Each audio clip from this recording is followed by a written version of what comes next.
Right now on Fantasy Football Today Express. And we welcome you. I'm Adam Azer, and I've got Jacob Gibbs here at JA_Gibbs_ 23 on, still calling it Twitter, on Twitter. And Jacob, you've been working really hard on team projections, and you've got 3 projections or maybe 4. We got like a combo here that could shock people. We're going to start with the 2 best quarterbacks in the NFC East, Jaden Daniels and Daniel Jones. Their names are so similar. How about that? They're almost a palindrome. Jaden Daniels and Daniel Jones. What kind of projections do you have for those guys? Some pretty crazy projections, to be quite honest. On a per game basis, Jaden Daniels projects as my quarterback 7, just behind CJ Stroud, just ahead of Joe Burrow and Dak Prescott. That is insane. 6 point or 4 point? That is with 6 point even. That's wild. That's absolutely insane, right? Yeah, but I think that this is per game projections. If you look at the full season, it's a little bit lower because I do think there's a decent chance that he'll get hurt. But yeah, man, his rushing is truly unique compared to anything that we've had. And we've had some really good rushing quarterbacks come into the NFL lately.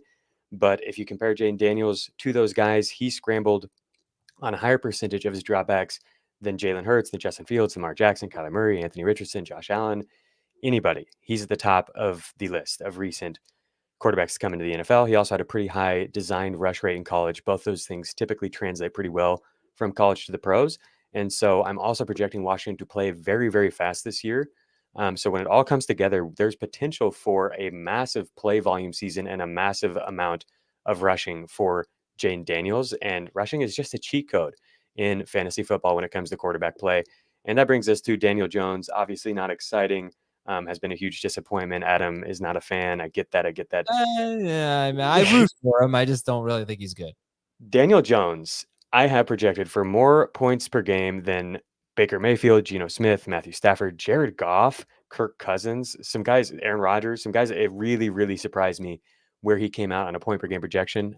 This might only be a handful of games. He might get benched. But when he's out there, Daniel Jones, I don't think people realize how much Daniel Jones runs. So in 2023, Daniel Jones accounted for 57% of his team's red zone rushing attempts in healthy games. The next highest player over the past 3 seasons, also Daniel Jones, 43% in 2021. Then you have Jalen Hurts at 41% in each of the past 2 seasons. Anthony Richardson was at 39% last year. Justin Fields, 37%. Daniel Jones had another season at 33%. So we've seen him consistently, when in the red zone, be a primary rushing weapon for his offense. I think it totally makes sense that could be the case again this year. We've seen Brian Daboll, as coach, use Josh Allen in that way. You look at the offense, Devin Singletary is not, your typical grinded out between the tackles guy. They don't really have that rusher on their offense. I think it could be Daniel Jones. I think Daniel Jones could really surprise us. Obviously, the Giants are probably going to be near the bottom of the league in terms of the number of times they reach the red zone, reach the end zone. But I think when they do, Daniel Jones could be capping off those drives a lot. And we've never seen him with a weapon like Malik Neighbors. I think that really, if you're looking for an undervalued, basically free quarterback, Daniel Jones is intriguing, particularly in super flex formats where you start 2. I have just to let you know, I have a bathroom in my office here, and the door just swung open, which was really creepy. Like that, I don't know why that happened. I might be getting kidnapped in the next 5 seconds or so. So just send help. Daniel Jones, if you want to compare him to Kyler Murray, because Jones is coming off a torn ACL, Kyler averaged 30.5 rushing yards per game, which is pretty much in line with what he's done in 3 of his previous 4 seasons. I would say 2 of his previous 4 seasons, but he, so not as good as what he usually is. But Jones had a 700 rushing yard season, or he was on pace for 700.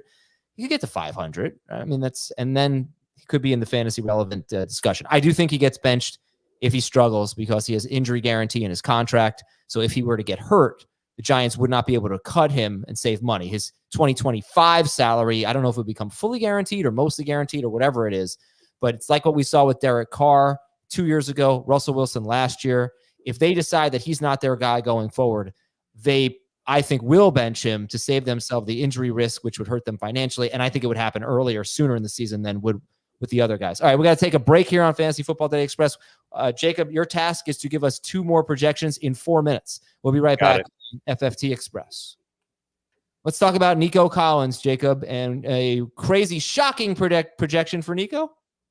Honestly, yes. I think that Nico, if you just search my Twitter name, my Twitter handle is at jgibbs_23 with the words Nico Collins, you will find just a litany, a long list of like all the reasons I think Nico Collins is this transcendent talent. I truly think that's what we're dealing with here. And then we also have that with CJ Stroud.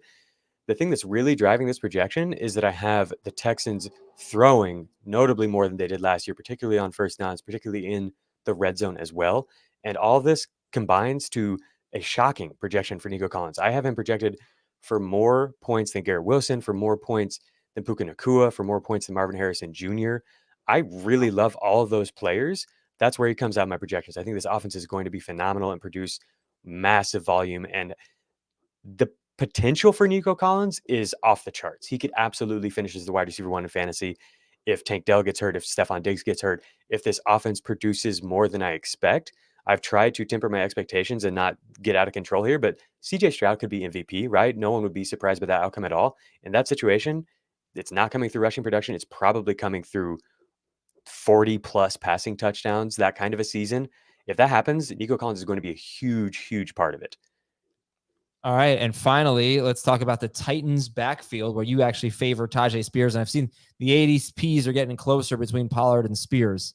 You've been a Spears guy for months now. I mean, in drafts, you were taking him earlier than anyone. And then you did your projections. And what do they say? Yeah, so I have been a Spears guy for a long time. I really, really love him as a talent. He was amazing last year when given opportunities. But with that bias known, I tried to really be as objective as I could here, and follow the money. They did give Tony Pollard a decent contract, and so I project Tony Pollard for 39% of the rush attempts. I project Spears for 33% of the rush attempts. I project Pollard for 40% of the rushing touchdowns, 31% for Spears. And still, Spears crushes him in my projections. It's not particularly close. This is for full PPR. If we're talking about non-PPR, it would be a lot closer.